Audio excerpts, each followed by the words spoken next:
Greetings and welcome to Office Hours with Dr. G. I'm your host, Dr. G, and I'm glad you could keep this appointment.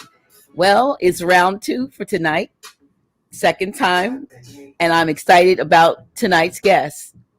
He is a Moorish American National from the Atlanta Republic of Georgia Territory who is currently domiciling in Shanghai City, China. Dyami Ali Bey. He is domiciled and journeyed abroad for more than 11 years, teaching, performing music, and enjoying leisure activities. He's an alto saxophonist of 28 years, a music artist, songwriter, and producer. He is an etymology practitioner who has been applying etymology since 2007. In addition, Dyami provides family lineage services mainly for Moors of North America, which includes Canaanland, Canada territory. Most importantly, he is a wonderful father, a husband and father of two wonderful children. Now, paramount to his many gifts, and I need to make sure I tell you everything, and his talents, is that his heart is genuine for his Moorish American kinfolk, to which he has dedicated his life towards being a light within fallen humanity. Dyami founded the Moorish American Allegiance alongside of Noble Jaleel-Hu with goals and desires to help build a structured platform for Moorish Americans to provide their services, contributing to the uplifting of fallen humanity. Now, tonight, we are going to discuss, actually, he's going to discuss it, the education of our Moorish children, etymology, the need for compartmentalization within the Moorish movement, and more. Please help me welcome to Office Hours with Dr. G, Brother Dyami Ali Bey. Welcome. Islam. Okay. I like that beat. Okay, Coach, we gotta rock. I told you if I run out of you have to, you a musician and all that stuff. Yeah. How are you? I'm great. Thank you. It's an honor to be here. Great.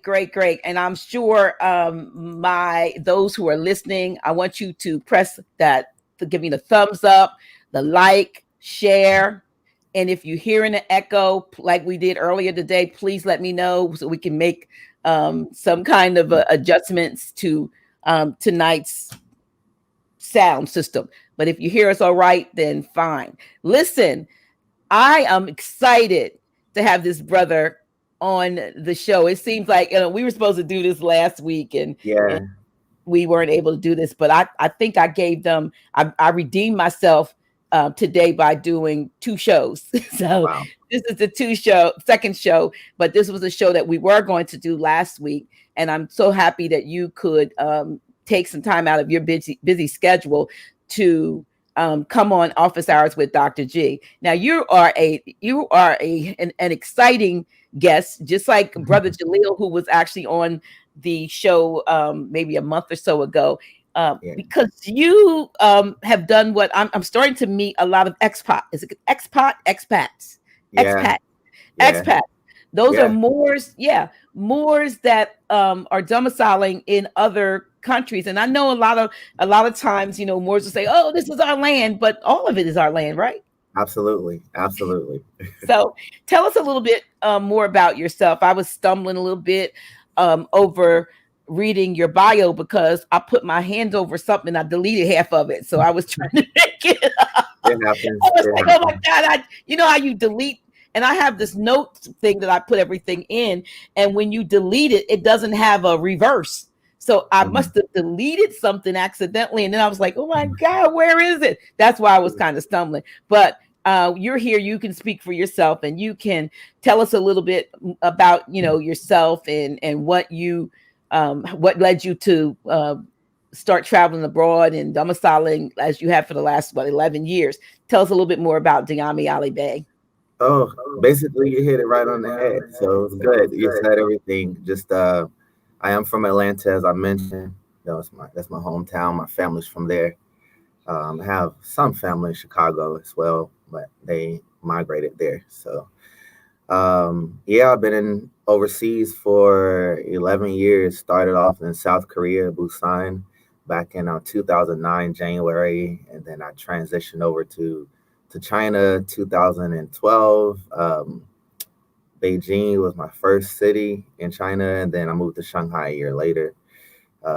Met my wife over here like 6 months after I arrived to China. Shouts out to her too. um, yeah, as you mentioned, I'm a musician, play saxophone. Been playing saxophone since the age of 12.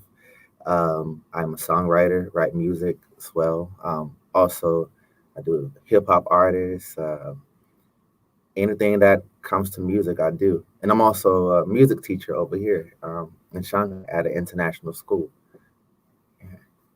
Tell us about a little bit more about that, because I know the first time we talked, and by the way, it is Wednesday morning at about at 8:46 a.m.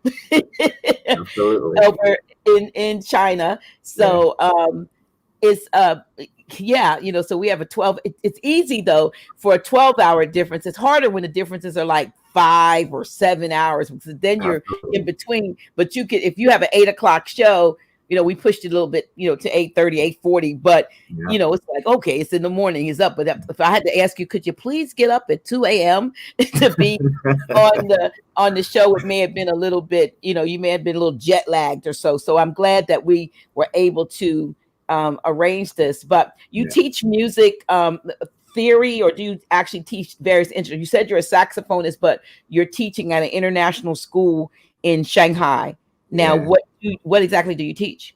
So I teach music theory, basically teaching the students how it all comes together, how music all comes together from the elements of scales and the circle of fifths, and how everything works, and how songs are constructed basically from those elements, and getting them to compose their own music and create their own sounds. So yeah.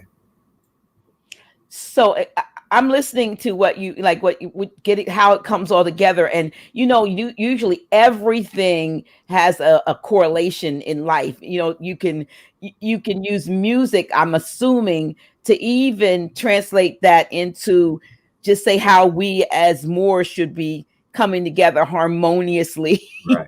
in order Yeah. to, for the symphony that would be, the success that we talk about. And unfortunately, a lot of times there's a lot of inharmonious situations where clashing and clanging and so forth.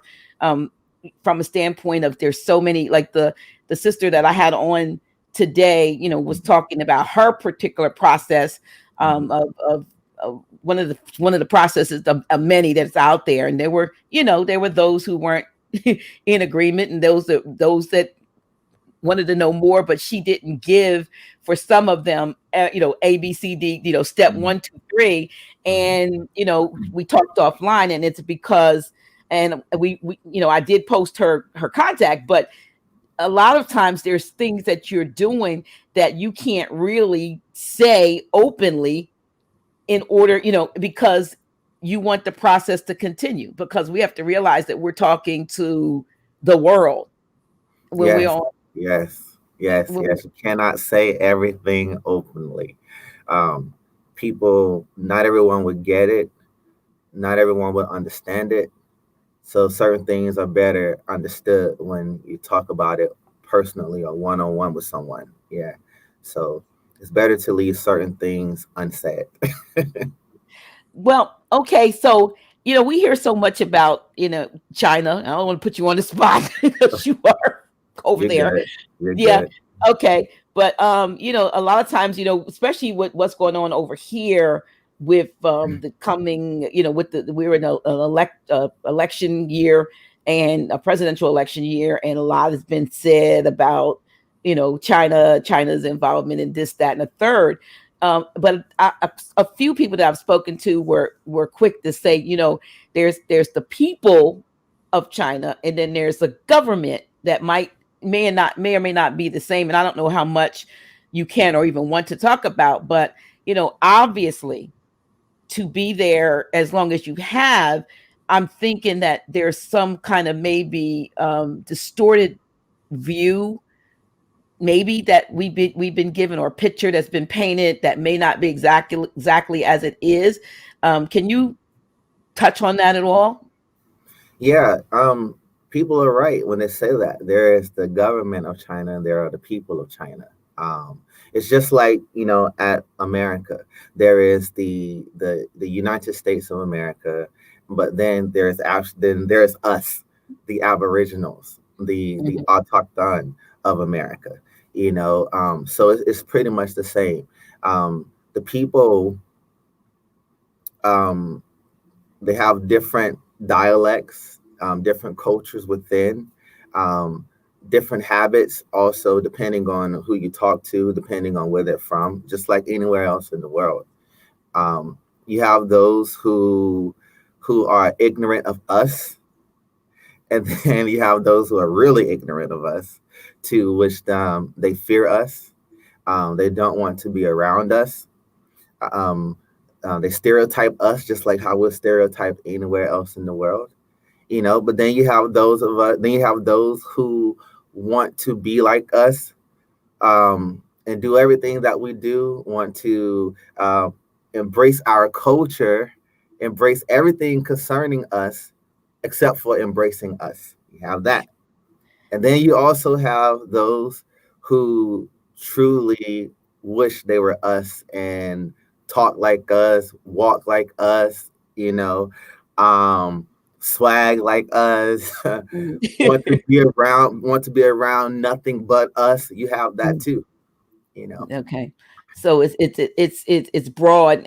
How large, if any, is the Moorish population in Shanghai? Not that you would know it in overall, but I mean, is there a community of Moors who are, I know two brothers who domicile at China, but are you all an anomaly, or is there a larger population of Moors, melanated folk, or Tachinas, or whatever we want to call themselves, that are in China, and even in places like China?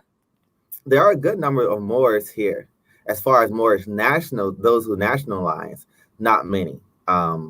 I would say there is Jalil and myself, and there are some brothers in other cities, but everybody spread it out. You have, I think, one in Beijing, one in Nanjing, and some other cities, Guangzhou.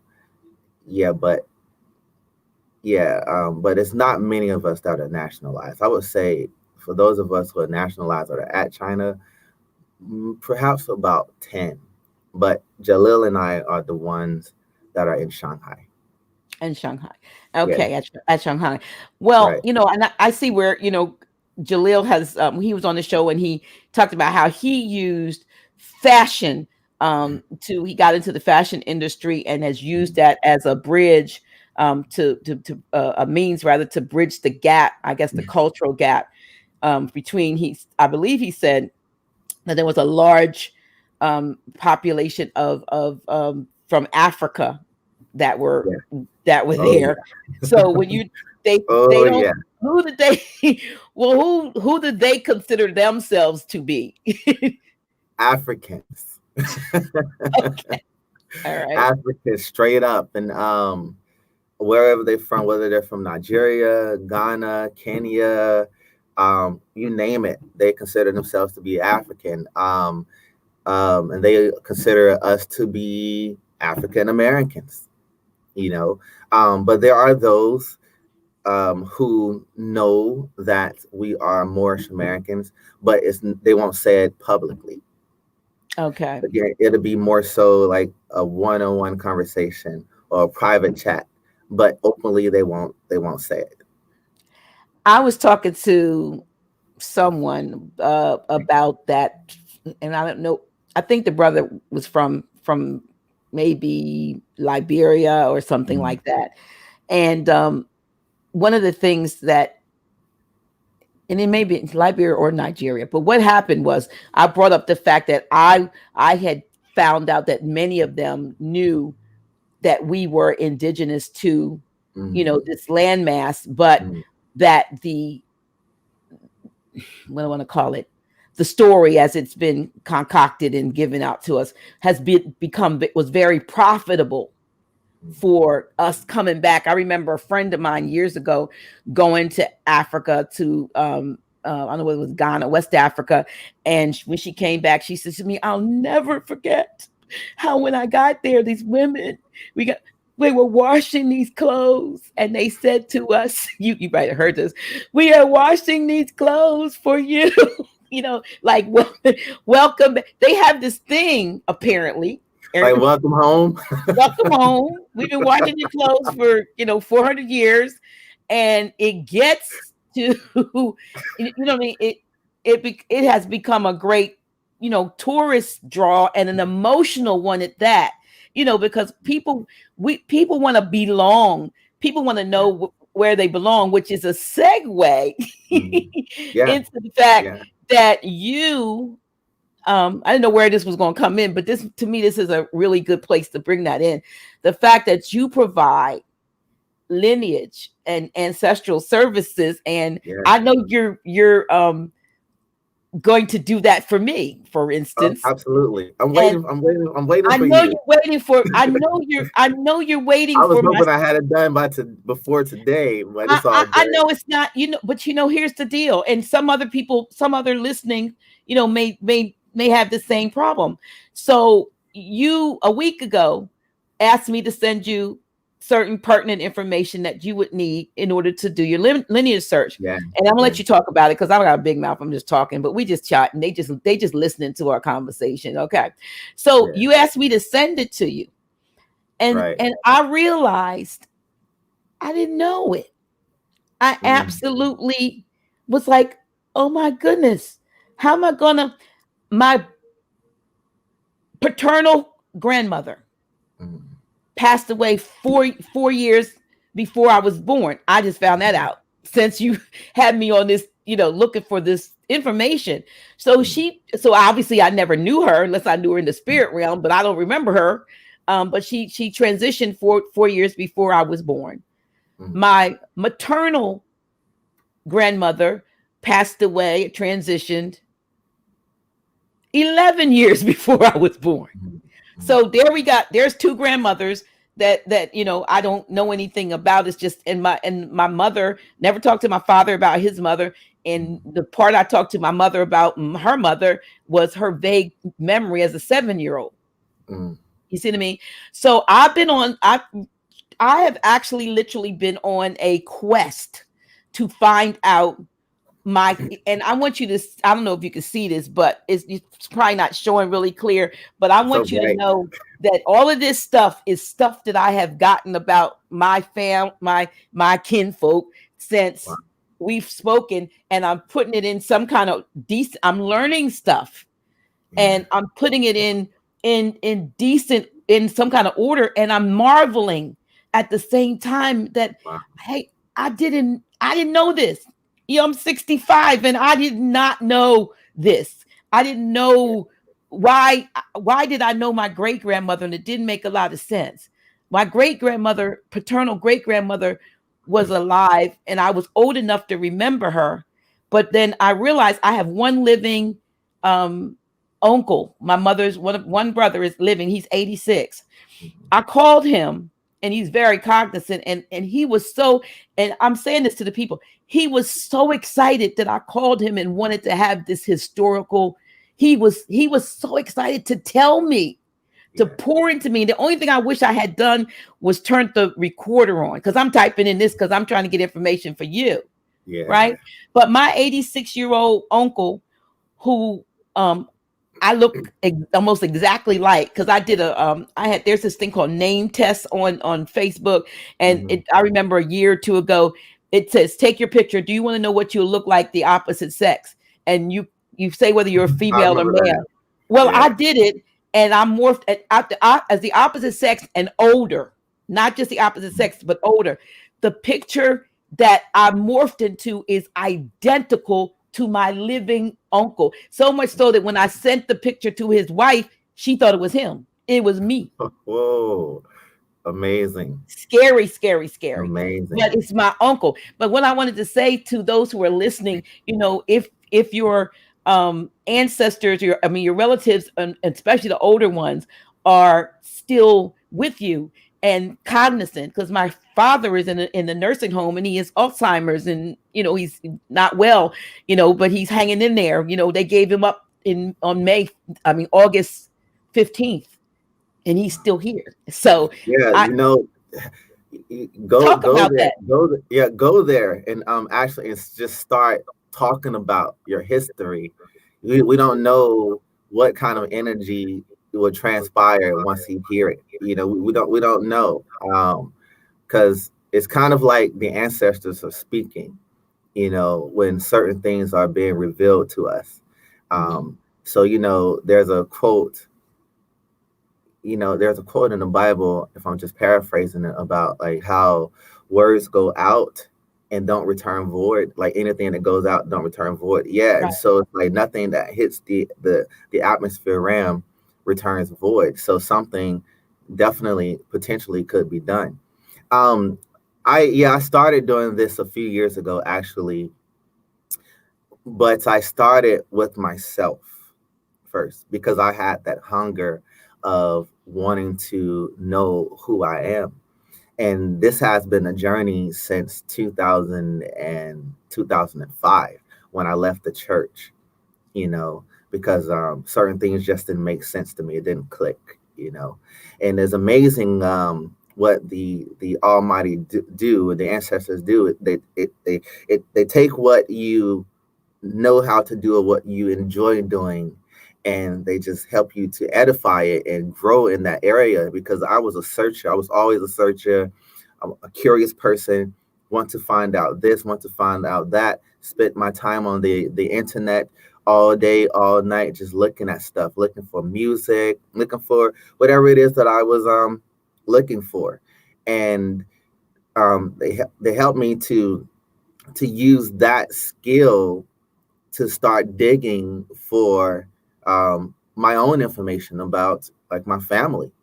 And it's funny that you mentioned you wish you had recorded it, because I remember when I was 12 years old, I had an English literature project, and I had to make I had to do a put on like a radio show, and had to have the commercials and for advertisement and everything like that, and then I had to have an interview segment, and I interviewed my grandmother, um, my paternal grandmother. And my paternal grandmother mentioned that she is Cherokee. And I was 12 years old. So, my mind at 12, I didn't take it seriously. And I recorded it on cassette tape, and I ended up turning that cassette tape in, and I never got it back. Mm. And if I had the mindset that I have now, I wouldn't have turned in that cassette tape. I still would have kept it You for my cherished it. own personal records. But then I started talking with, as I got older, I started having more conversations with my great aunts and my great uncles and my cousins that I have, my distant cousins who I never grew up with. I just knew they were my cousins. I met them through Facebook, and we ended up meeting each other in person and visiting like the cemetery and things like that. And we just started speaking to each other. And then when I mentioned to them what I found out, they would confirm everything that I found out. Certain things they knew I did not know. Certain things that I knew they did not know. In my and they revealed to me certain things. My great aunt, as I mentioned, my great uncle revealed to me that on my on my maternal side, that my great grandmother is of Muskogee lineage, Creek Indian, that's what they call. And her husband, my great grandfather, he is of Cherokee as well. And so, it was amazing because I went through this whole Hebrewism and Judaism. I went through all of that, Black Indian. I went through all of that, to discover, that we are absolutely, in fact, American Moors. And I took that same energy that I put in for myself and said, you know what, it'll be very selfish of me to only do it for me. I need to do this for my brothers and sisters, and start providing a service. And that's what happened a few years ago. Yeah. And how far back have you been able to go? I mean, I guess as far as years, I guess, or what, or generations. I don't know how you measure it, or with finding uh, right here, on this landmass, Turtle Island. This one you're not there, but the one I'm on. I'm on chicken country. Oh, Rooster. is that what it's called? Yeah, we used to be there too, though. Yeah. But for myself, it was like the early 1800s, I would say about like 1830, something like that. But for some other Moors, I went back even further than that, like 1790 and even before. And the thing about it, some of them, yeah, they may have some European lineage in that. We know the stories concerning that matter, but for others, they didn't have any European lineage. It was amazing too. I was like, wow, so I've gone back further for a good number of people, you know, Well, further I'm than excited. so. My dad, and I don't know now. I can't ask him because, like I said, he's in a nursing home. But my dad used to, and I used to think he was joking. But my dad used to say, and he was born in at or near Buena Vista, Georgia. But he said I'm a Blackfoot Indian, and I said, yeah, I know you got black feet, Daddy, and but I don't know whether, that's any. He used to say that to me all the time. He said, I'm on the black feet. But I, never knew. I still don't know where he actually, where, you'll find out. You probably find out. But, Yeah. like, for instance, on my mother's side, though, I remember stories of, you know, um, of aunts, the aunt that lived across the road down the country in Maryland, in the Eastern Shore, Maryland, where my mother was raised. Well, my aunt who had long hair that with a plait down her back that you could sit on, and they had bands, like a band, around the forehead. So we have in the area of the Lenni Lenape folks on my mother's side, down in that area of Maryland, and so forth. And so those things didn't make a lot of sense to me when I was younger. I didn't know anything about being a Moor Right, because right, we right. weren't told that. And that's my pet peeve with the organized portions of Moorish science that had this information. If Jehovah's Witnesses could knock on doors and try to bring people into be Jehovah's Witness, if more men could knock on your door and give you a free Mormon Bible and try to, why weren't the Moors going throughout our community evangelizing us and letting us, Mhm. instead of being in these cloistered, sheltered little, you look at them every now and then, you see somebody with the red fez on or get Mhm. something, and it was in something that you were like, oh gosh, I want to be with them. You were like, no, because they didn't come to the Right, people. right. People had to find them. And then, Yeah, even to this day, I'm told that there's always like, how'd you find out about us? Like, are you hiding? You know what I mean? right. It shouldn't be like that. We need. Yeah, yeah.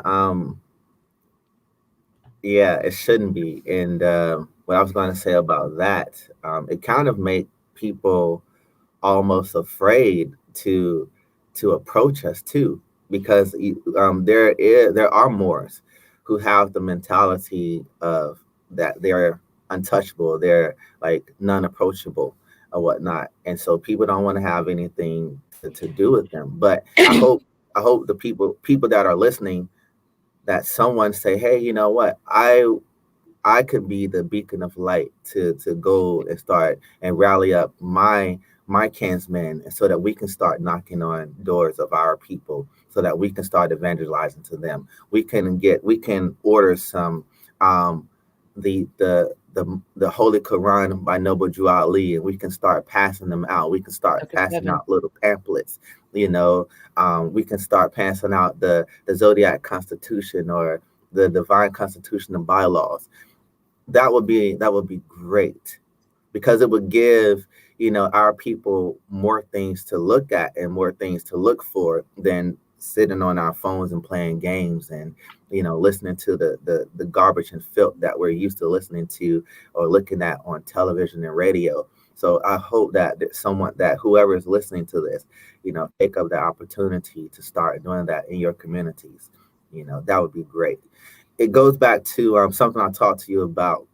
We had our conversation about compartmentalization, that we have to have Moors who are stationed in certain areas and who are good at communicating or good at doing certain things, so that we can get the job done. We're so beautiful. We are a beautiful people, and we are a skilled people. We are a knowledgeable people. But if we can just come together and organize better and structure ourselves better, we can get more things done than we would on our own. You're right, and that is a problem. I think, unfortunately, and it's no different in any other group of us, that even whether you call yourself, a conscious or unconscious Moor, whether you know you're Moor or not, there Right. seems to be something inbred in us that always has us, one, not trusting each other to the point that we can find sound leadership, because there's always, we're always suspect. We're always looking at them like, yeah, really, there's always something. And then, unfortunately, and I know where it comes from, is because a lot of those that we have trusted, not necessarily, conscious Moors, but just in general, our community, have let us down, Yes. and Absolutely. we're in a time like right now where so much is being uncovered. So much Yeah. is being Yeah. revealed, to the extent that you're like, what, we definitely are moving out of the Piscean Age, because the Yeah. Piscean Age is an elusive time. It has been, 2000 and some years of illusion and collusion and, deception and cover up and all of that. And so, the energy of the Aquarian light is saying, you don't believe anymore. You got to know. And in order for you to know, you've got to see, Yeah. and Yeah. 2020 is a hell of a year. And I don't know if we Yeah. don't see some things, if we haven't seen some things in these last 10 months, then, we're never going to see. Right.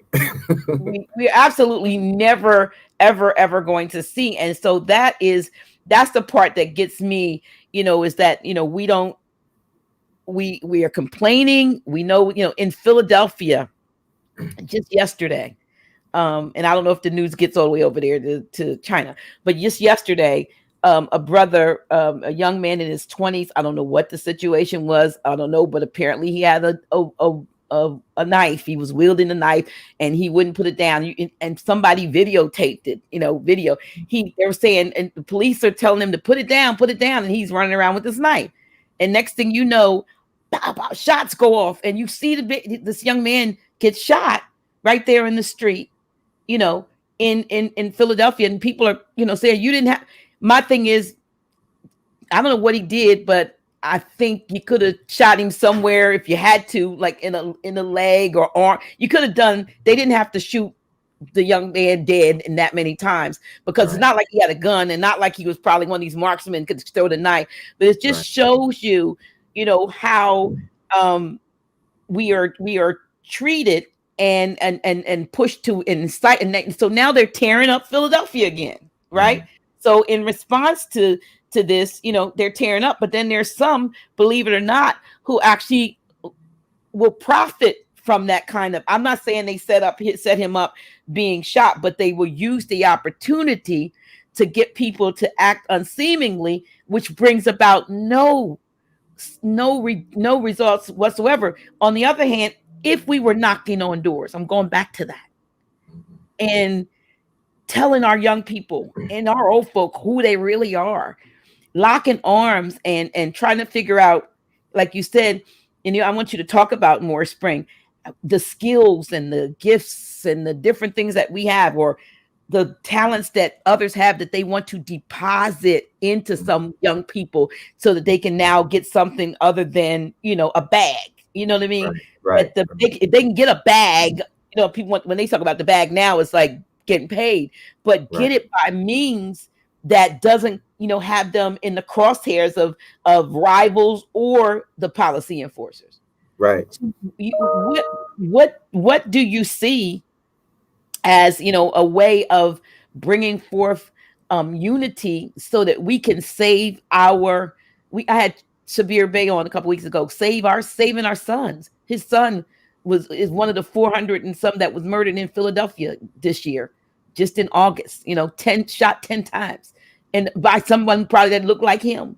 You know what I mean? So what do you see? Because you're talking about educating our children. I know you're way over there, but one thing about the magic of technology, we can do things now with Zoom and online things. Or do you have any thoughts? You and Brother Jaleel have been working to create something. I'm sure it's more than just fashion and music.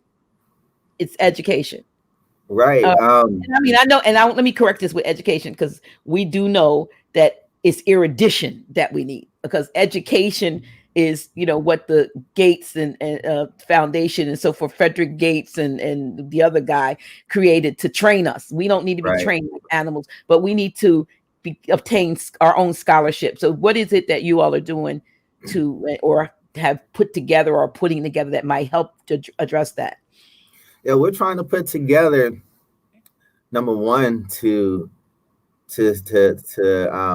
basically see what people we can reach that could cover even some of the things that we're doing, and not it just being us ourselves. We need a team, and in addition to that, when it comes to the general things that our students are learning in school, like math, science, history, or literature, we definitely need Moors who are skilled in those areas, and especially language as well. In these schools, they're learning foreign languages, and English is our foreign language too. They're learning German, they're learning French, they're learning Spanish, but we don't have like Arabic classes or Hebrew classes. We don't have these things for our students unless they go to some Jewish rabbi or some Jewish school or whatever, or some Jewish tutor to learn how to speak Hebrew, or go to a Muslim and learn how to speak Arabic. We don't have that. I don't want to say we don't have it, but it's not publicly put out there like, hey, I'm a Moorish American National who is skilled in Arabic. I'm a Moorish American National who is skilled in Hebrew. I provide courses for Moorish Americans, so that, or in children and adults. We need that, because we're getting older. I'm young, but still, we're getting older. See, we got you frozen a little bit there. Let's see. Can you There hear you me? go. Now you unfroze. And See. so, like I mentioned before, can you hear me? There's a little bit of an Hello? interfere, like you're breaking up. You're there, but it's like you're breaking up. Am I good now? Yeah. It's good now? It is. And we'll see if you freeze. Okay. Yes. And so we're talented in so many different ways, and we need to say, hey, we need to say, hey, I'm good at this. Let's come together. Let's build. Um, let's provide some services for that we could offer for our children. Soon, we don't know. They may cut out this general education program. We don't know. They may start trying to have our children to pay for their programs. We They may also um, won't allow like our children to come to their programs unless their parents make a certain amount of income. Also they may start with this whole vaccination thing. And so we have to prepare our future, and we have to start preparing our future now, so that when that time comes, we can say we don't need your programs. We got our own. We can educate our own children. We have to get back to family education. We have to get back to that, because that's how our great ancestors learned. They learned within their tribes. They learned within their families. They didn't have a general education program like that was set up by these Europeans. We actually learned better because our ancestors learned better because they learned in truth. They learned the science. They learned how to apply it. They learned the art, and they learned how art and science was connected. They learned how science and music was connected. They learned how that everything is connected to the universal oneness. And so by us coming together with these many different skills, we can actually teach our children the science, and in that they can know and learn more about themselves, so that they can become master of themselves, and not having anyone standing over them trying to dictate who they are by, and they end up putting it in their cognition that, okay, this is what I am. False teaching leads to false results, and that has happened for as long as the Europeans have been in our space. And and you're right. And brother Jaleel, who was reminding us, and that you all also teach business for entrepreneurs as well. And even entrepreneurism is something I think or children need to learn, because Yes. they're trained to be consumers and not producers. And Absolutely. Absolutely. In school when we were younger, how the teacher used to ask us, what would you like to be when you grow up? You don't hear a lot of students say, I want to be an entrepreneur. It's always the typical, I want to be a fireman. I want to be a policeman. I want to be a bus driver. I want to be the president of the United States of America. That's what you hear. But you don't hear much about entrepreneurship from our children. Again, not saying that it isn't being spoken, but the majority is not being spoken like that. You know. Also, too, we need um yogis, and we need Wiccans and witches. This is our science. You know, mhm, um, this is what our ancestors were doing. They weren't calling upon these European gods, these like how our people. And I don't want to use the word unconscious. That's not. Everybody has a conscience. It just have to be redirected properly. And so, but we need people to cover every area of our existence. You know. I agree with you. I was thinking about that, and I don't know whether I was thinking about it or talking to somebody. I talk so much to so many people every day that I can't sometimes remember whether I was thinking or actually having a conversation, because they blur. But I was thinking about, in terms of how do we as a people begin to, and I don't know what, when you were talking about compartmentalization, I know you didn't go in depth, but I was thinking, how do we um develop a real skill bank? I mean, one, how do we leave all of the, who's on first and out of it, and just have a skill bank? Because I was like, if we can run somebody else's company, somebody else's factory, build somebody else's car. I mean, go down the list of things that we do, but we just don't own it. We have to learn the business of the things that we do. You might know how to make this, but if you're making it for,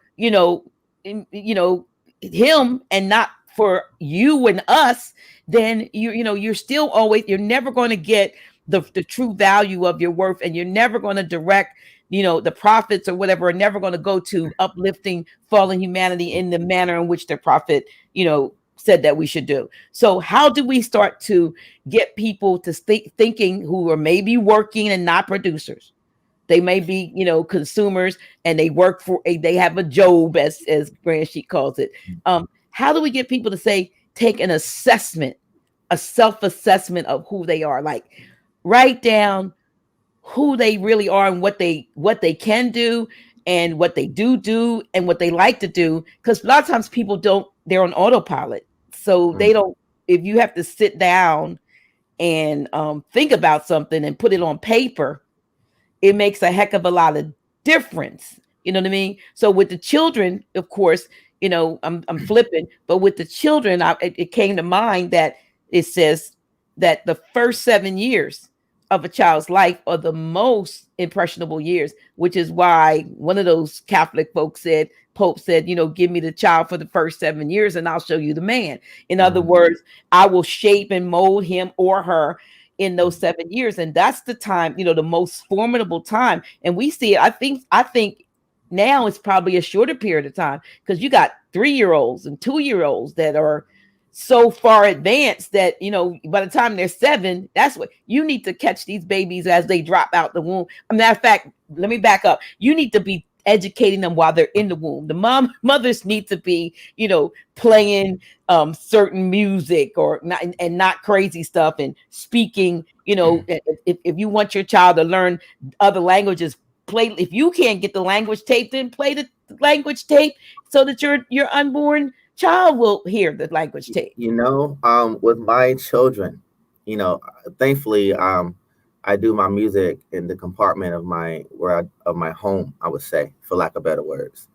And so my children, my son is 1, he's like 13 months, and my daughter, she's almost 4. I invite them into my space. And for them, of course, it's nothing to be taken seriously, but they're being educated that way. Little small things make a big deal. They're being educated that way. They're learning how to, they're learning rhythm. They're learning how to clap properly. They're learning how to count properly. And when you see that a child is mimicking you in an area that is positive, or in an area that they enjoy for you, so much is being learned. They're learning more about you. They're learning more about what potentially is of them, because learning how to count, learning how to clap, that is innate in us. They're also learning a skill that they could become business experts at, and they can become teachers of that skill. They can help the family excel by using that skill. See, we have to look at ourselves as being the Moses that was in the wilderness, and look at our children as being the Joshuas that came after the Moses, that say, okay, well, we were taught about the promised land, we were taught the steps, but now I'm going to lead you into the promised land. And so that they could be the promised land teachers, they can be the promised land experts, they can be the promised land evangelists, they can be the promised land builders, while we're training them properly, So also, again, with how we speak, which is very, very important. They pick up on that. As they say, children don't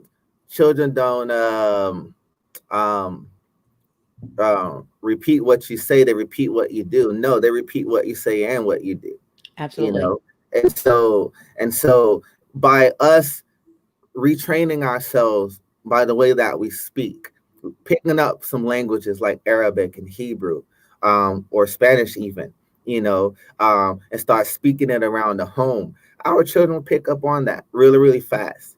It'll become naturally a part of their lives without them even knowing that it's becoming a natural part of their lives. Yeah, we have a responsibility as parents to raise and nurture our own children. Our children shouldn't be in these institutions that I call concentration camps. They shouldn't be there. So we have the responsibility starts, and we're actually living in dishonor. And I'll put myself in that equation too, by having our children in these institutions that they're not going to learn anything that supports who they are in truth. True. Which is why, when my daughter comes home from her kinder care, you know, we're fast up, her and I, and she loves it. I didn't put the fez on her. She saw me. I have two feathers. She see me wearing the fez, and she likes to wear the fez, and she likes to swing it around 360. And I repeat to her, "You're a Moor. You're a Morabitis." And she goes, "I'm a Moor. I'm a Morabitis." Very beautiful. And so it helps. So those little small nuggets right there helps with, help nurture who she's going to be and what she's going to become as she grow in age. And we have to start doing that. That is true. I'm looking at some of the comments, and from a standpoint of somebody says the empire has to strike back. Um but from a standpoint of our children, I like the fact that we're focusing, going back to the children, because the song says children are our future, They and if are. there is no, and teach them well, that song, and let Yes, them lead the yes. way. Whitney um, Houston, yes. so but they are our future, and do we still believe it? That song says, I believe that they are, but do we still believe it? Do we know that? It's one thing to believe, and it's another thing to know, but do we know that they are our future? And as such, that what goes on, what we do, like you said, they mimic what we, not only what we do, but what they hear. And we've seen a lot of negative, and I've seen some positive. I've seen some Mhm. children that are like so advanced. And I was looking at a video the other day that somebody posted. I know brother Rich Raw, he's a very well known, we have a Garvey City here where I am, and he's a performer and an educator. And I know he and his consort, his wife, I know him very well. I know them very well, and they have a beautiful little daughter, and I think she's like maybe 2 or 3. Mhm. And Mhm. they posted a video. She was away from her parents for a few, I don't know how long she was visiting her mom, it said, and they remodeled her bedroom. And they put like a little day bed, sort of, it was pretty, she probably had one of those crib conversions. I don't know what she had before, but they had put some, a beautiful little day bed, like bed, in her room, and they had it decorated real nice. And she came home, and they were videotaping, and she says, "For me, this is a big girl bed." Oh, but when you see the video, you're like, "Oh my goodness." I mean, her expression of like, "This is for me." And then she gets on it. She said, "You can bounce on it really good." She's like 2 or 3, but her sense of something had been done for her, and the gratitude at 2 or 3 was amazing. And it was indicative of the fact that she's in a household where her parents are, training up a child in the way that they should go. Mhm. She Mhm. knows, who she is, and they may not say that they Moors. I don't know. They more of a, they more in the more of the Garvey, it may, but they know who they are. It's Right, positive, and right, right. it's an example. And by contrast, you'll see a video out, and you got a 2-year-old doing the twerk. You know what I mean? Mhm. To me, you know, yeah, that could be a job in the future, but is that what you want your child? Is that what you want your child to do? Right, right. You regret it. You will Yeah, regret it. yeah, As the saying goes, you reap what you sow, right? And that is so true. And it's harder as they grow older to retrain them. It's really hard. Um, yeah. Ron Moses, I don't mean to cut your wisdom, but he says, teach our children early meditation exercises. Now, is China one of the places where I've seen where they would have like hundreds and hundreds of children and they meditate? Is that do they do that over in China, or no? Is that just pictures that we've seen? I honestly have no idea. But I know in my home, my daughter meditates with me. She's a daddy's girl. So Mhm. whatever daddy does, she She wants to does. do. Mhm. Yeah. And so she even reminds me, Papa, we meditate time, time. She goes, time. That is amazing. That is Yeah. amazing because Yeah. most of the time, as an adult, me personally, I just bought a book like to help me, like a book to help me meditate, but I gotta read it. You know what I mean? I gotta read. It's a new Deepak Chopra book about meditation, but it's just that we're so busy going here and there, we don't have time to shut down and to Yeah. go within.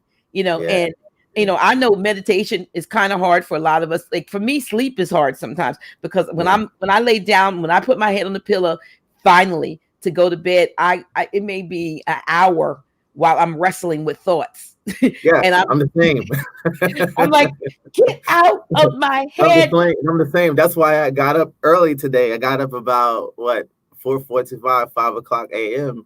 and my mind just started wrestling with thoughts.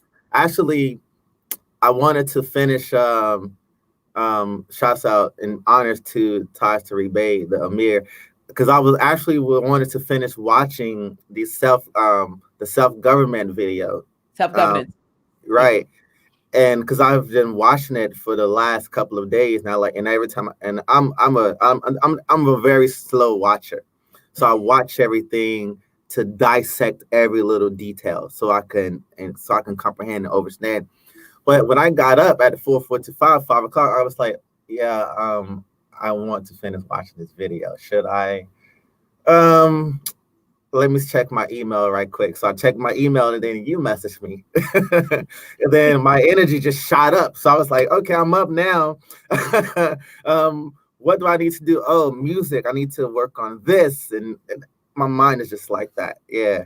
Yeah, so we have, I call it and a lot of times young people, but I call it what I don't call it. I didn't coin this, but it's called monkey brain because one thought swings to another thought to it's like, come on now, calm down. So it's like monkeys on a tree in your head, swinging from thought to thought to thought to thought, and you're like, can you just Yeah. calm down? Can you just Right. can you just go to sleep so I can go to sleep? I don't want to think about these things. I see. Just Judith says.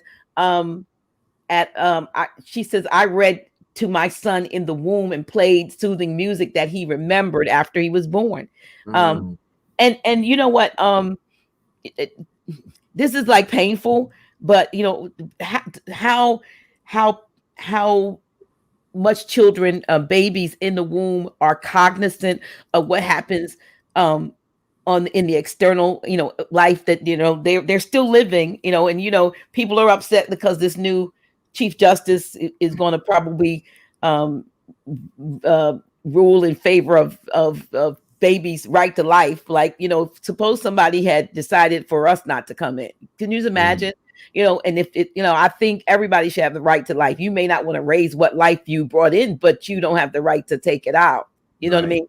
Right. But as I was saying, as a testament, like when I was carrying my middle son, my ex-husband and I had such a rocky. I mean, it was a very violent relationship.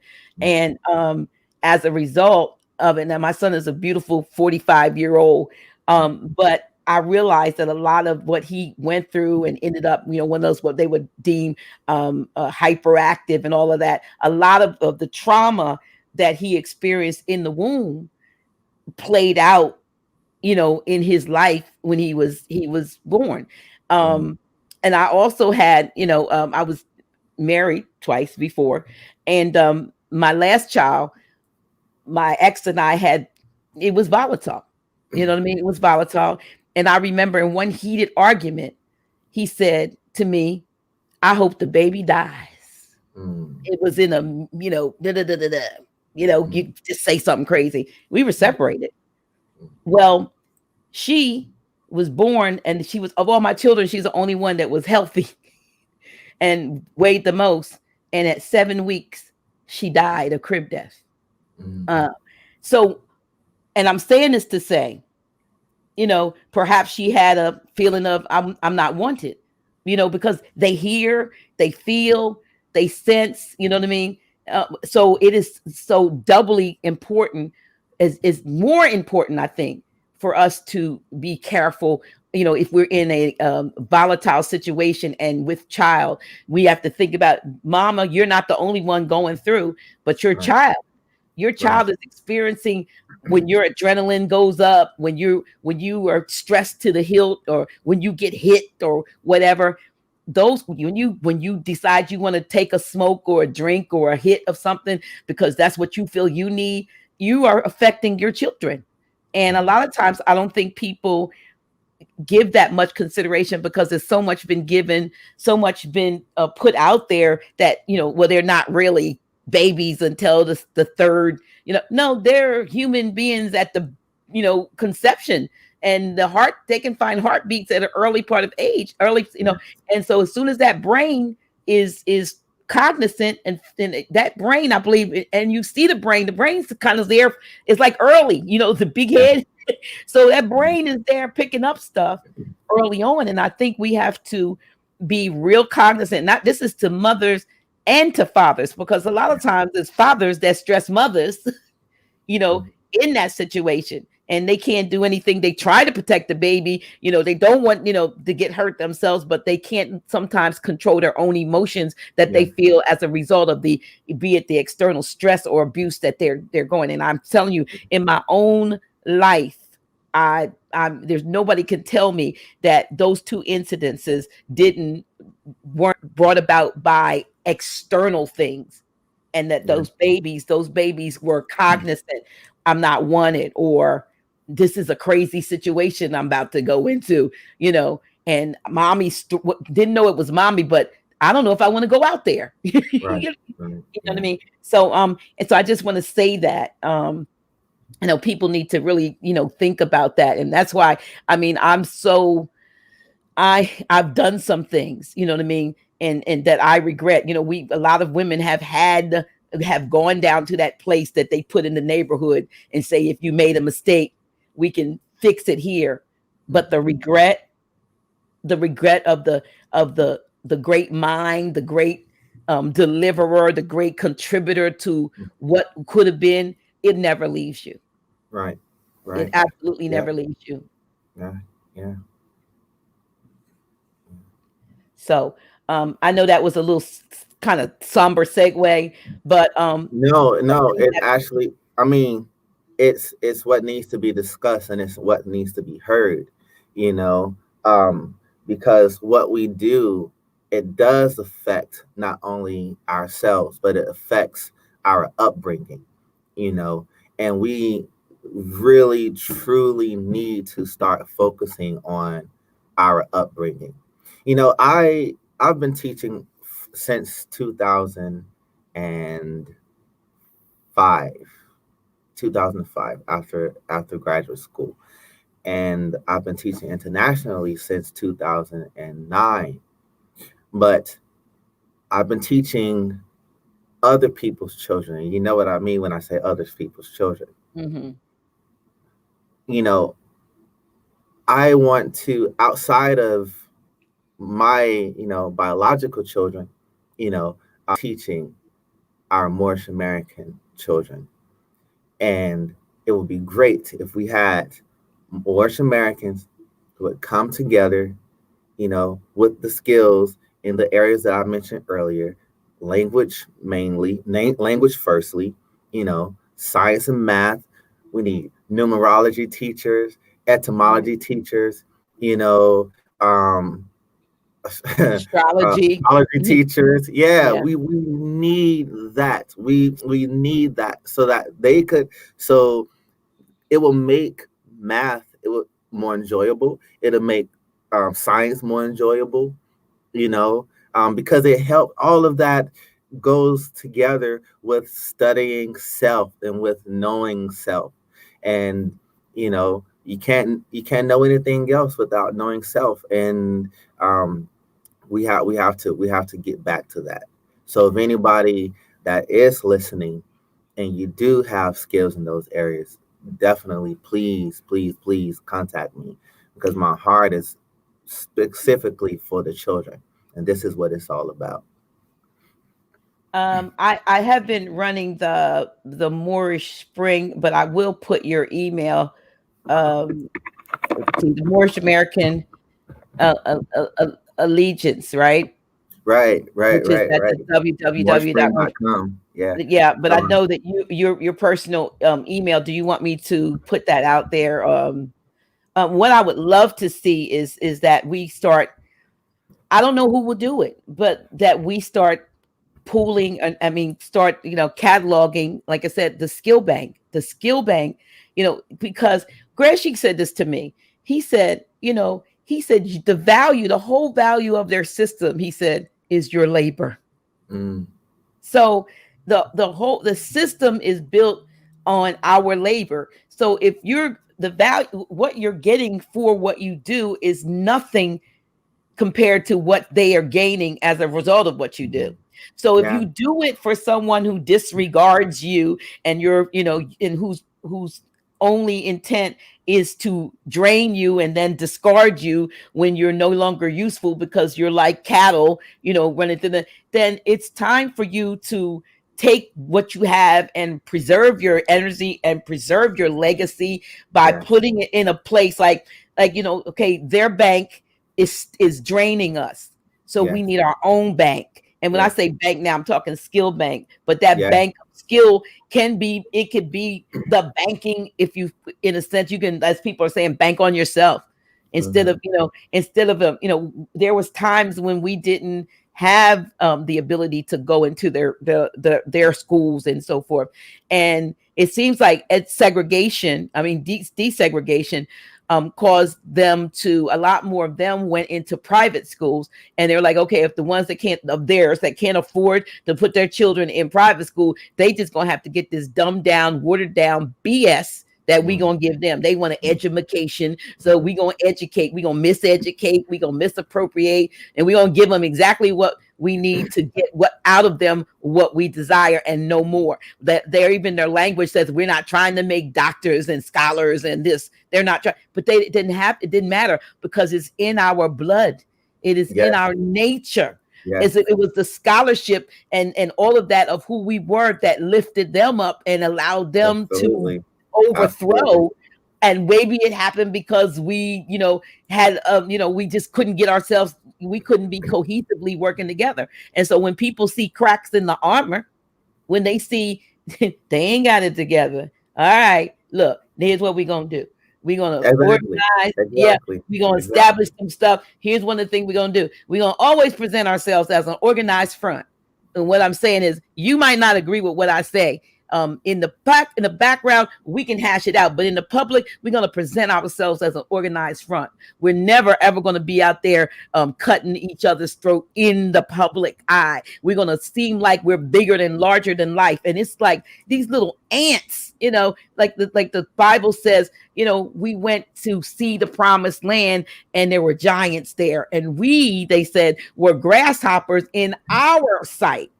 So we have become ants. We have been like, these little grasshoppers in our own sight against giants that are actually, blow up dolls. You know what I'm saying? They don't have the power that we have allowed them to exude over us. And as such, we shrunk down to grasshoppers. We Yeah, can't take it. We yeah, can't take the land, flowing with milk and honey. We're not able. You see how big they are? You yeah. know, it's, We look for anything that we consider wrong, and that's all a result to our own thinking.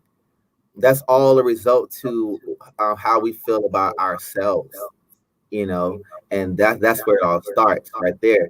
So we definitely have to we have to restructure our thinking, you know. Um, we have to we have to take Islam, because Islam has been just a thing to say now. You know, we greet each other, Islam, Islam, Islam, Islam, but do we truly reflect on it so that we could understand or overstand how much power runs through that very word? You know, to have what is Islam? Islam is synonymous to shalom, wholeness, tranquility, peace. That's, in our every core of existence. And so that needs to become a part of our mindset, that, okay, I am Islam, regardless of what anything looks like, big or small, fat, skinny, large, tall. I am Islam. Everything around me is Islam.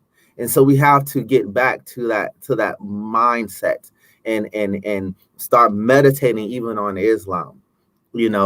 Something you brought up about a skill bank.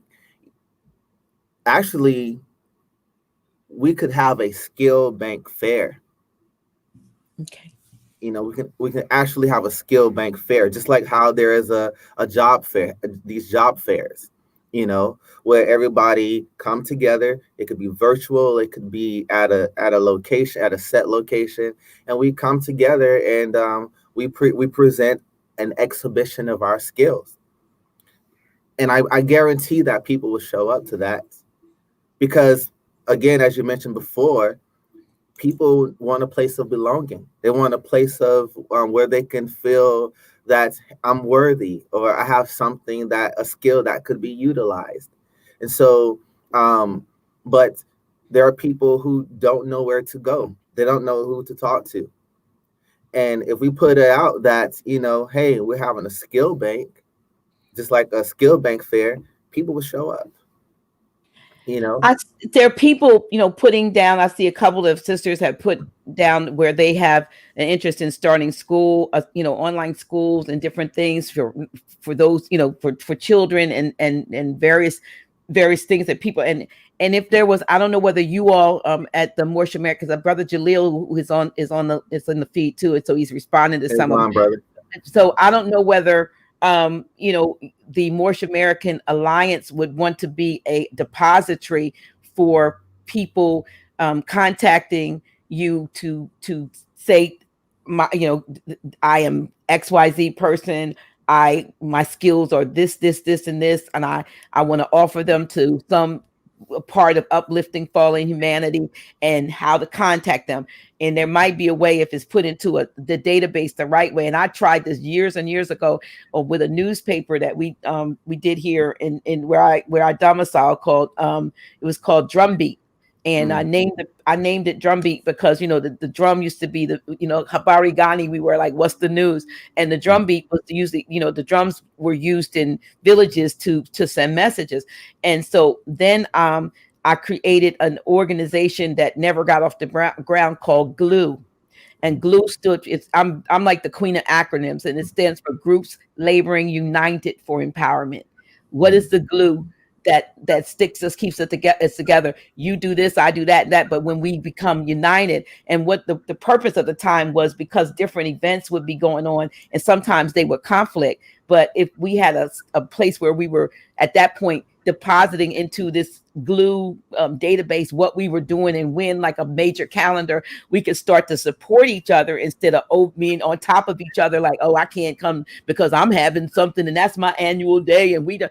And so Right. Glue was supposed to be a way of coming together. But again, a lot of times people get into who's in charge and whatever. But maybe the Moorish American Alliance could serve. And I don't know whether Brother Jaleel-Hu is like, I'm trying to volunteer you all for something, but could maybe be the depository or repository for people who want to say, okay, I do this, I do that, could create some kind of a database so that once you then start to, what you do when you do databases and you shake it all up and then you can pull up all the teachers and all the musicians and all the language instructors and all the numerologists, astrologists, all the Reiki master and the Reiki people and stuff anybody, whatever you do, the auto mechanics, the construction work, whatever you do, because that's what we need. We need to realize how much value that is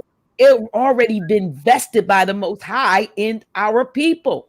Absolutely. And that we are giving this over for a little paycheck. Now, we're not saying stop getting that check for now, but I'm saying the likelihood is it's getting ready to be nothing anyway, because right.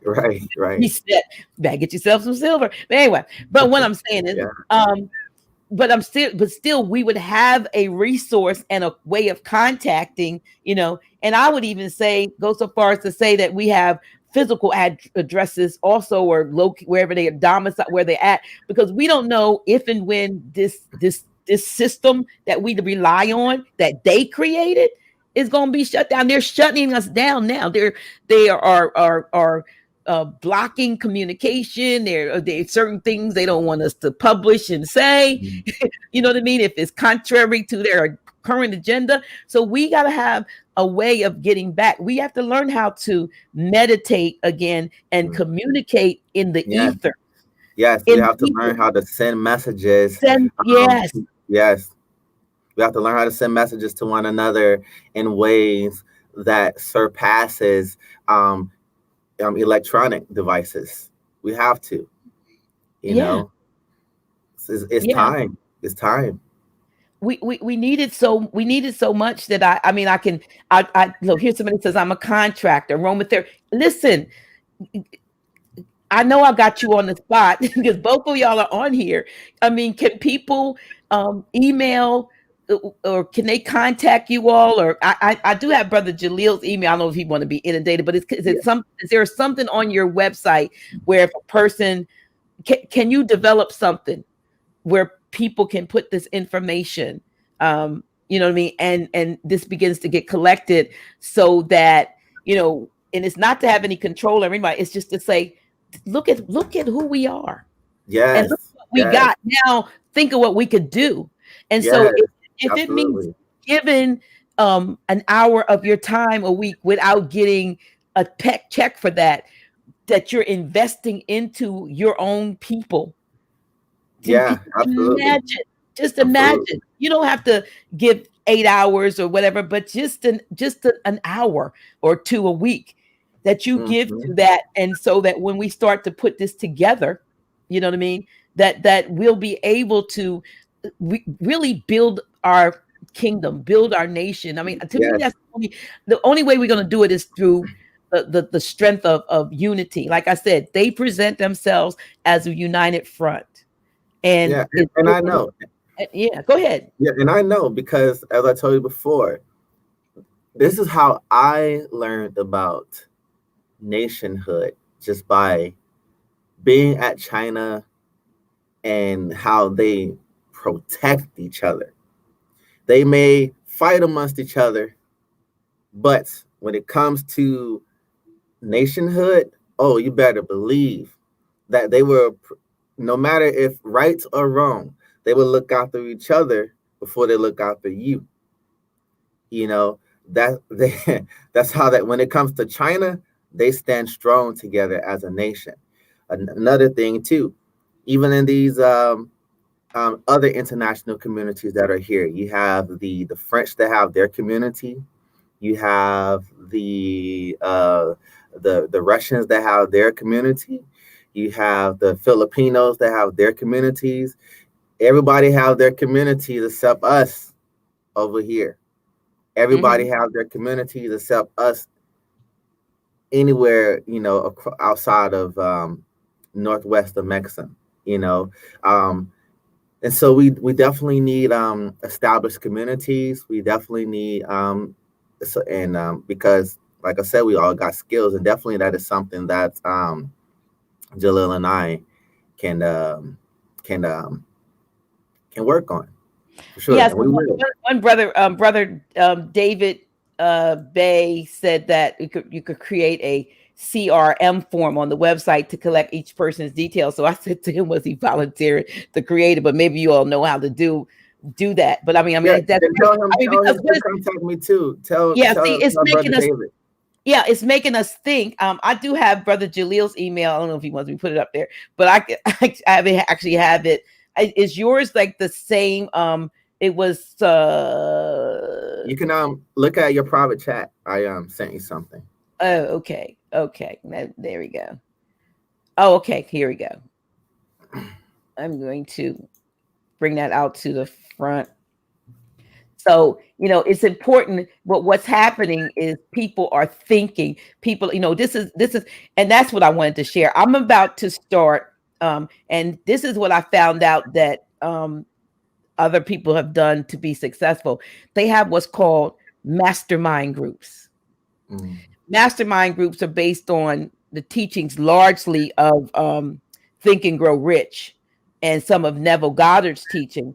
But these mastermind groups, these people come together and they actually work together to manifest. They actually work together to manifest like something that they want to bring into fruition. So if you, me, and 15 other people once this one group, I found out every morning at 9 p.m., 9 a.m. Eastern, they come together.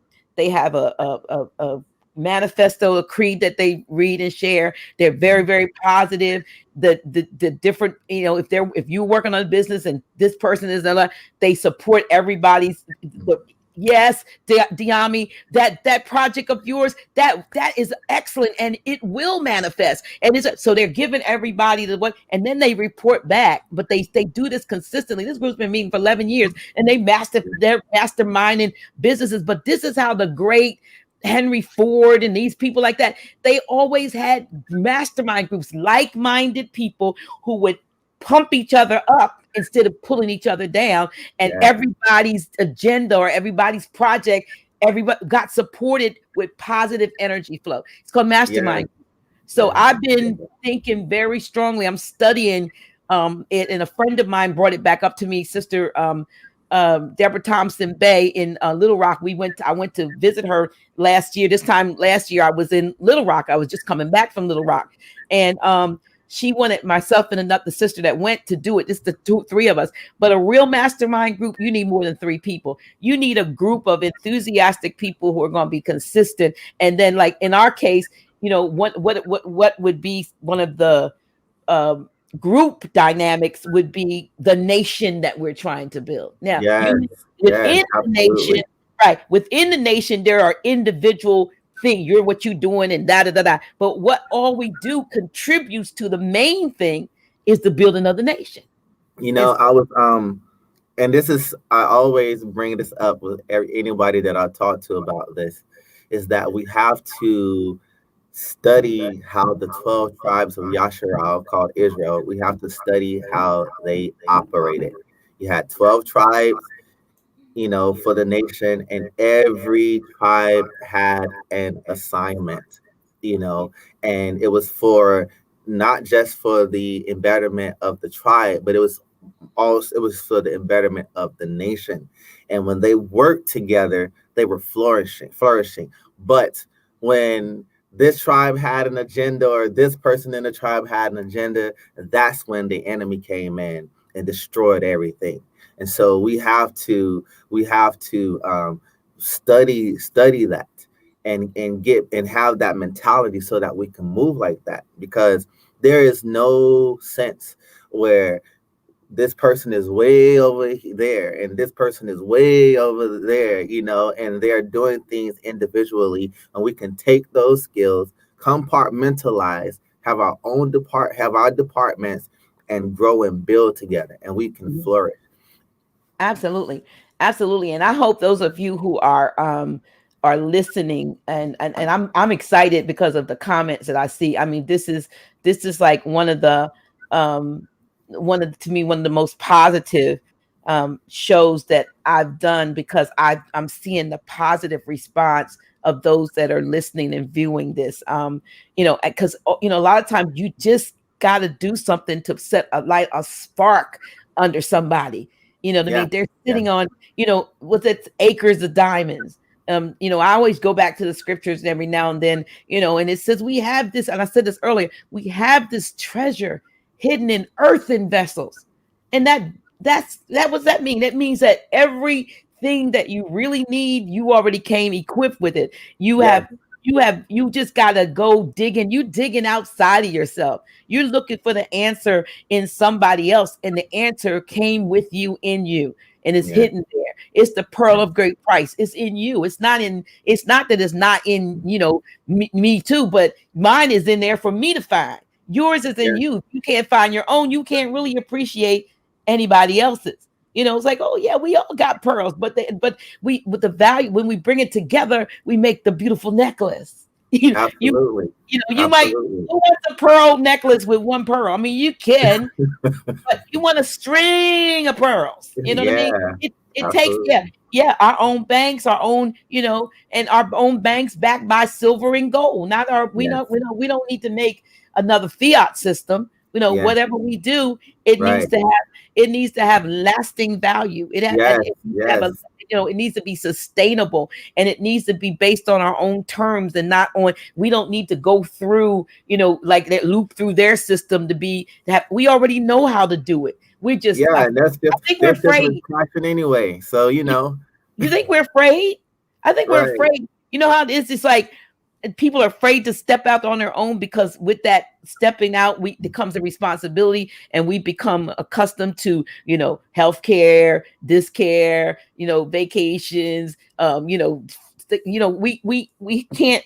We've learned to live high off the hog, so to speak. So we don't know how to. I'm learning how to live with less. Like I said, I'm so crazy into silver now. Every time I look, I'm getting silver in the mail, because that's something, even though it's an obsession with me, I realize that it's a good obsession, because I may Yeah. have to take that silver and put it in our Moorish bank. Yeah. Yeah. Yeah. I might Yeah. need to Right. use that to help build something that we want to build. Yeah. Can't build it with Jordans. So, Right. what I mean? Right. Can't do it with Fendi bags. Right. We can't. So Right. I would love to see, they not only have mastermind groups, but for years and years, these corporations and places, they have what they call think tanks. Mm. Great minds think alike. So they Yeah. come together. You all out there can begin to form, the ones that want to do a school, need to come together. You got platforms now where you can get Zoom for free, the free version of Zoom. So, up to 100, I think, can get on that, or whatever. You can do a Zoom call and start to meet and create, and start, and then come back and say, okay, we have a pre-K to whatever school team, and we're going to work on stuff that we're going to work with the junior high, middle school, junior high students. We're going to make work at a senior level, and we're going to develop curriculum, and we're going to make it so anyone who wants their children, and everybody should, to get this knowledge. I don't like to call it education, because I know education, but to get this knowledge, can get it. You know what I mean? And that if people are sacrificing their time, if this is what they're going to do full time, and they're going to be dedicated to it, then we as a people have enough that we can pull out of something, be it coins or fiat at this point now, and to cover that. Yes. Yes. Yes. Yes. Absolutely. Absolutely. Yeah. I really hope that after this that people start, hitting us up, and even if they don't, just take what has been talked about today and start operating on it. If we are a nation, if we speak that we are a nation, then we have to start operating like a nation. Absolutely. And that's just real. I see. Someone said Moorish Amazon. Let's go. Let's go. Let's Yeah, go. Let's why do it. not? Let's get Yeah, it. our own schools. Yeah. Each one teach one. I'm looking at different people and saying somebody else said voting for Moors. Well, we got to put ourselves back in our proper place when it Yeah. Yeah. Oh, comes that's to another thing I was about to say. I'm yeah. glad you brought that up. Anybody that is interested in compartmentalizing, coming together, with us, they must be nationalized. They have to be, you know. and That's just and yeah.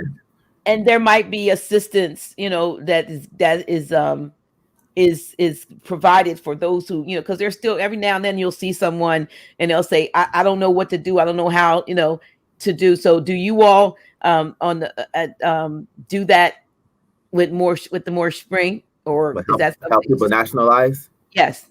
Yes, absolutely. Okay. Yeah. You know. And what we can't do, we know people that can. That's it's all about communication, and that's what we do. That's why we created, Moorish Springs, to allegiance, so that we can compartmentalize and everybody come together, and so we can move. We can set up true nation building. Yeah. Yeah. So we want to, we want to make this work. We are in the midst of a time when, for all intents and purposes, there the so-called powers that be are trying to poison the minds of everybody. I'm a, I might get flagged for this, but I'm gonna say this. There's Yeah. a there's a radio commercial that comes on, and I don't know if you all hear it in your area, but I hear it here, and it's the Surgeon General Jerome Adams, and he's melanated, right? Mhm. And so he's talking about how to, we need to protect, ourselves and our loved ones from this thing, and so. But I have to say the word. I try not to say it, but I have to say it to say what he does. So at the very end of his spiel, and they play it almost every day, he goes and repeat after me. And he says, CV19 stops with me. And I listened to him. I said, see, he didn't say CV. He said the word CV19 stops with me. And my common sense said, why in the hell, let me just be honest, are you going to make an affirmation that's going to come to you and then stop? Why would you Yeah. be saying that? Right. Right. Why would you say it stops with me? And I said, to hell. I said, it stops before me. It doesn't Right. get to me. But he's got people, literally, and people who don't think, because not all of us, Repeat it. Repeat right? it. Just, cursing ourselves, right? Yep. Are out there saying it stops with me. Yeah. If it stops with you, it means that it's gotten to you. Yeah. And they have a commercial on the radio on national. This isn't local. I mean, it's our local radio station. It's a national commercial because he is the United States Surgeon General, and I'm sure it's playing in other markets, particularly, and he's saying that it's stop you. He wants repeat after me, he says. And I said, if this isn't they live, you know what I I'm mean? sure, and I can see it in my mind now. I hate that I see it of people actually doing that. Just people don't comprehend the you know the curses and the sicknesses that they're speaking to themselves and speaking on themselves. You know, because again, I like our there are people are followers. Many people are followers, and they truly don't reflect on what they're saying. And the thing about it too is that, and I'm speaking in regards to our people who caught up in Christianity, because I think it's James chapter 4 that says, life and death is in the power of the Oh, tongue. that's right. And it starts with you. As I said before, you reap what you sow. And so saying something like that, you're actually inviting in the poison. You're actually inviting in which is foreign to your body, to your system. And that people should get that. Like, I got to be mindful of the things that I say. Yeah, you do, because you bring upon yourself like you said, the curses, and some of these things are deliberately being um, given to us, in order to for us to do exactly that. I mean, it becomes a self-fulfilling prophecy, and you saying it, you're doing it yourself. Yeah, that's why, um I I started this, these etymology courses for people so that they could, hear some of the things that we say and be like, wow. And I know there are other Moors who are also doing etymology courses too. And that's what I'm saying. We gotta have, teachers, more than one, in different areas, who can actually facilitate, these courses. And Right. yeah. Yeah, we need it. You need folks to come. Like I said, the sister I had on today, ordinary person, not she doesn't consider herself a teacher or anything. She's somebody who's on her own journey, and as a result of her journey, she's uncovered a lot of information, and this information, I invited her to come on and share. She's not selling anything. She has a lot of stuff that she, didn't feel that she was at liberty to say publicly, but I did post her address, her email address, and I'm sure she'll respond, in person to, individually to people when they have questions. But the thing of it is, it was initiative on her part that fascinated me, because for all the stuff that she read and that she began to share with me, I was like, dag, she don't know what I was like. Girl, look, hats off to you, because she says I'm a nerd, and I read this and I read that. I'm a person that goes, I'd like to read you, but I don't have time. You know what I mean? So she took the time, and so I respected Yeah.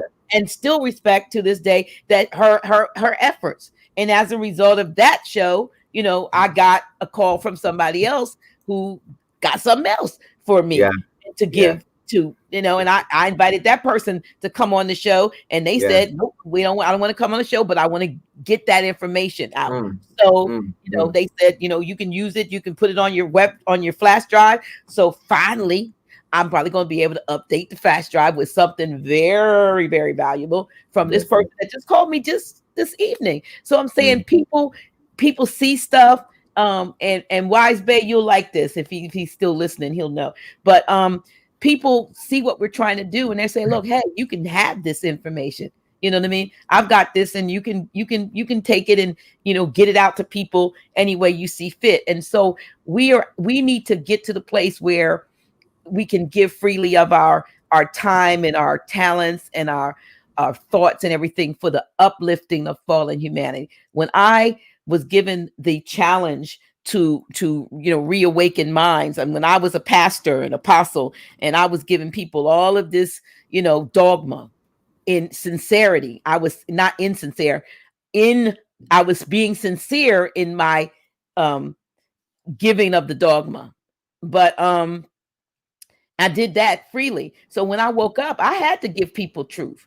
I had to give Yeah. people whatever. I had to, when you have, it's like karma. You know how you have to do some penance, so to speak, because Yeah. I regretted the passion at which I indoctrinated people. You Mm. see what I'm saying? And it wasn't Yeah. because, Yeah. Yeah.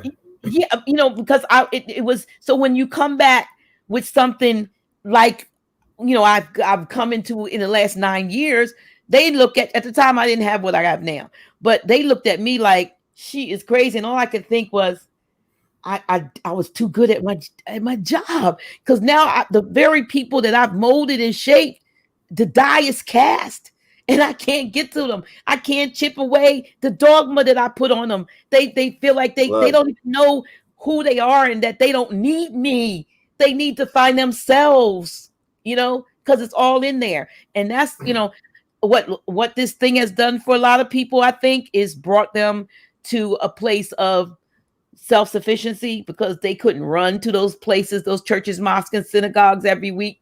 They had to be within themselves and home with their families, and they had to reflect and meditate and stuff. And they have found some things that they didn't even know existed, because now they had to take time out and learn who they are. What we say, man, know thyself. You know what I mean? Yes. And so Yes. this has Yes. been the beginning of knowing thyself, because all of, cutting down the closeness, the social distancing, and all of those things that have come up as a result is a perfect opportunity to learn, find who you are. Yes, yes, yes, yes. Absolutely, absolutely. It's funny that you mentioned about like the things that you indoctrinated people with, because I was there too myself. you know coming out of the church, and like the one of the leaders of the intercessory prayer team, and all this stuff, laying hands on slaying people at the altar, all this kind of stuff, talking about you know um yoga and all this stuff is evil, and things like that. And here I am, like 15 years later, and I'm into the very things that I was cursing. Isn't that something? Isn't that something? Let me tell you something. There's a pastor that I know, and I ran into last year after I'd come back from renewing, getting certified again in Reiki. I'm a Reiki practitioner, and so he saw me and he said, the regular greeting, woman of God. I was at an outdoor, like a farmer's a farmer's meat market type place. And I said, oh, he didn't get the memo. And it's been like 8 years at that point, right? So he called me woman of God. So we end up with a conversation. How do I tell him that I'm no longer Apostle Gilliam, and what do I say to him? So somehow in the conversation, I mentioned to him that I just got back from Little Rock, Arkansas, and I was getting recertified in Reiki. Right now, this is a big pastor of a big church here, right? Mm-hmm. And I don't know what he don't even know what this is. And do you know what he said to me? He said, oh, I do Reiki. I'm certified level 1. And I was like, you could have like knocked me over with I was there buying like silver, and I was buying like one of these days I'm going to show all my crystals and stuff. I actually have crystals, beautiful crystals I'm supposed to be showing people. And so I was over there buying. I have a supplier that I get stuff from. I get all kinds of things, the kind of things when you dabble in the metaphysics. So he says, he said, I'm level 1 certified. And I thought, oh my goodness. So when he's up there laying hands on the people at the altar, he's doing Reiki, and they think, because it is, he's doing Reiki at the altar, but he's telling people it's the Holy Ghost, it's the power of God. And he actually took a Reiki course. He might see this. You know who you are. You know who you are. So I ain't told your name. I ain't said what your church is. But I said to myself, I wonder what that big old congregation would think. Would he have the nerve, or the would he be like me? Like I said, when I told the truth, they were like, you did run well. What did hinder you? You were our apostle, but you did not in league with the devil. And the very thing, like I said, the indoctrination was so strong that I had a young man, and he will testify to that. He used to be a part of the ministry, and not even almost a year ago, he had a very serious injury. And I was given a call. Like, I haven't been his pastor for 8 years at that point, or at least almost. And when I heard he was, near death, I ran down to the hospital. It was in December of last year. I rushed to the hospital, and they wouldn't let me in the room. They said that the visiting hours, and I was thinking, well, if he's near death, what do visiting hours have to do with it, right? And so his wife came out, and so she told them that I was his pastor. Well, I was at one point. I married them or did their matrimony, whatever. But so they let me come back. So I went in the back with the young man's daughter, and I did Reiki. He was in a coma. I did Reiki. I couldn't stay there long. I did Reiki on him, and all of a sudden his hands and stuff started to move, and his daughter was like, "What that?" I said, "It's just the energy." I went home and continued doing Reiki on this young man from my home. And within a couple of days of that, me going, I never went back down there again physically. But when a couple of days of me having gone there, he was moved out of intensive care into a room. I want to say about a month and a half or so ago on Facebook, we reconnected because I didn't realize he had changed his appellation somewhat, and he had been trying sending me a friend request because he had been trying to get back in touch with me. He said, because they told me that you saved my life. Well, I didn't save his life, but the energy, the power of chi, and that energy and the knowledge that is real, tangible, and that it transcends time and space. It heals whatever needs to be healed. And I was firm on that, just like that's why I've been doing that with my dad, who they were giving up for dead 2 months ago. So I know it's real. And I talked to him, and he has short-term memory loss as a result of his injuries and some stuff. But he just let me know the other day, showed me a picture where he got his UPS uniform because he got a good job apparently with UPS. But here's somebody that less than a year ago in December, they said he only get down there. He only has a couple hours to live. You see what I mean? And so I say that because these things, these things are real. I would lay hands on people at the altar before I knew. I'm sitting here like here, even right now, the power of the energy while I'm talking to you all, I can feel like a ball of energy in between my fingers. This thing is so tangibly, it's so real. I'm serious. I'm putting my hands out like this because I'm sending it out. This is how much I know what I do. You know what I mean? I don't normally say this to people, but anybody right now that just wants to receive this, I'm serious. And I haven't even put the symbols in my hand, right? But the power is, I can feel it in my hand so strong, that energy, that if it would just unite us, unite us, give us like a one mind. And when I say one mind, I don't mean to be mindless, but let this mind that's in us be one that is one of unity, one that's going to what we're talking about, get it done. Put the spark on the power. I don't care if they're listening from the UK or from China or from Cali or from Canaanland or every place on Turtle Island. I don't care where you are. This thing is so real.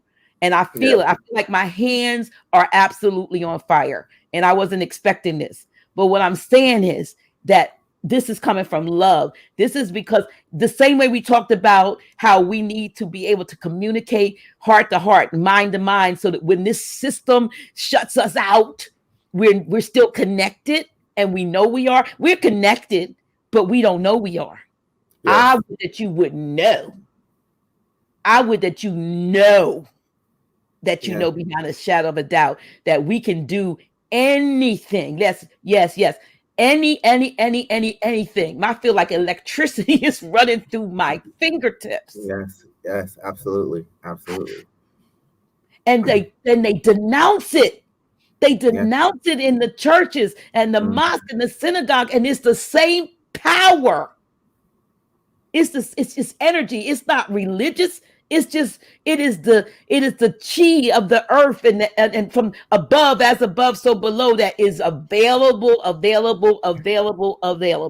And I don't know why I'm going this way, but if you are fortunate enough to be, even if you are looking at this after the fact, that same unifying power flow to and through you. That if your mind is scattered, if you are trying to figure out what to do and how to do it, that you will have the mind, the universal mind, to get it done. You must get it done. Absolutely. You must get it done. This is, I'm involved with something called limbic arc. Y'all have probably seen it. I put it rolls under here, and a lot of you don't know what it is. I would just, when I post it up again, I would just say, just go to the site and just look at it and see what it's about. I don't care whether you sign up for it. Sister Deborah Smith, I know you're testing out limbic arc, and if you have a testimony, I wish you would type it there, because it's about the fact that we are all connected. There's no space between us. There's no space between us. We act like we're different. We act like Right. we're apart, Right. but there's Right. really no space between us. We are all, it's called quantum entanglement. Yes. At the Yes. quantum Yes. field, at the quantum level, we are all absolutely connected. Absolutely. And I don't know if Absolutely. anybody else feels that in their hands or feels that in their body. You know, yes, yes. If you feel it, because it's in you. The same thing is flowing through me is flowing to and through you. And Absolutely. that's how it works. And Absolutely. this ain't church. I ain't doing church. Right. I'm doing Right. energy. I'm just doing the Right. It's power of the energy. universe and the fact that we are absolutely all created and into a mass, an energetic mass entangled. We look to ourselves. To ourselves, we look individual. But to the Yes. power that created us, we just look like the power. Right. Act Right. like it. Right. Right. Right. Absolutely. Whew. Absolutely. That's real. That's real. That's real. That is what Woo. that's what uplifting fallen humanity looks Oh like. my gosh. That's what uplifting fallen humanity looks like right there. Right there. When we understand, when we understand that, when we comprehend that, that to ourself we may look individual, but to the one that created us, that would just look like the power. That is uplifting fallen humanity right there. 100. Wow. Wow. Wow. Wow. Wow. Wow. Wow. Wow. Yeah, please, please. It is, that's one of those spontaneous things. And like I said, I'm not preaching. I haven't preached in years. I do energy work. It's I, real. I I'm an intuitive. I don't talk about it a lot. I'm an energy worker, and the things that I didn't understand when I was a pastor that I could do. It didn't change, except I learned some other stuff, and Yeah. I got Yeah. certain things that I had to learn and get certain symbols and stuff. But I used to do stuff, and I used to call it. I don't know how I know it, but I just know it in my knower. Those are the things you come born with. A lot of you all are like that. You know stuff, you feel stuff, you see stuff, but you've been indoctrinated by dogma to not even accept the power that's in you.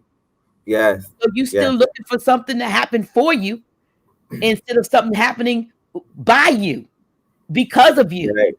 from Right. you. Right. Right. Yeah, I had there was a sister earlier today that was dissing another brother for wanting to comprehend the chakras.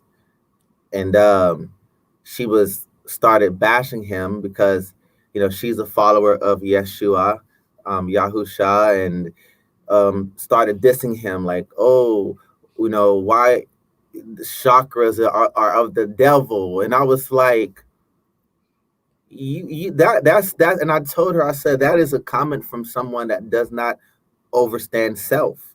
Right. I was like, in the same Bible that you read, doesn't Yahusha say, greater that is in you than he that is in and of the world? You better check the source that you come from. you know then yet in the same Bible that you read, then Yeshua say that greater work shall you do because I'm going back to my Father. He did say that. In the same Bible that you read, then in the Elohim say, let us create man in our own image and our likeness. So it's just like, and that's what I don't get. Our people like to throw, these religious doctrines at people, not getting that it's all connected to, we are the power, you You, know. you're right. You're right. Right. And I was talking to somebody the other day. I think it was yesterday. Like I said, my one day flows into. I talk to so many people that I'm like Grand Central Station of conversations. But I remember telling somebody the other day, and maybe they're on this feed, they'll know. But I mentioned the fact that, and it could have been severe. I don't know who I was telling this, but there is. I could see. The Most High showed me how the Christ is crucified. We crucify Christ. We crucify the anointing if you will, in ourselves when we discount the fact that the oil, the pearl of great price is in us. When we go outside of ourselves looking for something, we crucify. I'm not talking about Jesus. I'm talking about that power, the Christ. The oil is then actually disregarded. And there is a scripture also, and I don't know why because there's some stuff in there that's good. And it says, my people, and I think somebody even said this earlier on wrote this into today's earlier interview. But the scripture says, my people are destroyed for a lack. People stop right there. My people are destroyed for a lack of knowledge. Yeah, but go to the next part. Because you're reading it out of context. It doesn't mean that because they don't have any. They said because they have rejected knowledge. And so when something comes to them that's outside of what they have been indoctrinated in, even there's always a witness to truth in one's belly. In that chakra, in it, right there, that's matter of fact, that's another mind down there. So there's always a witness to truth down there. And that's the chakra that the brother wanted to raise. The sacral chakra. He wanted to raise that.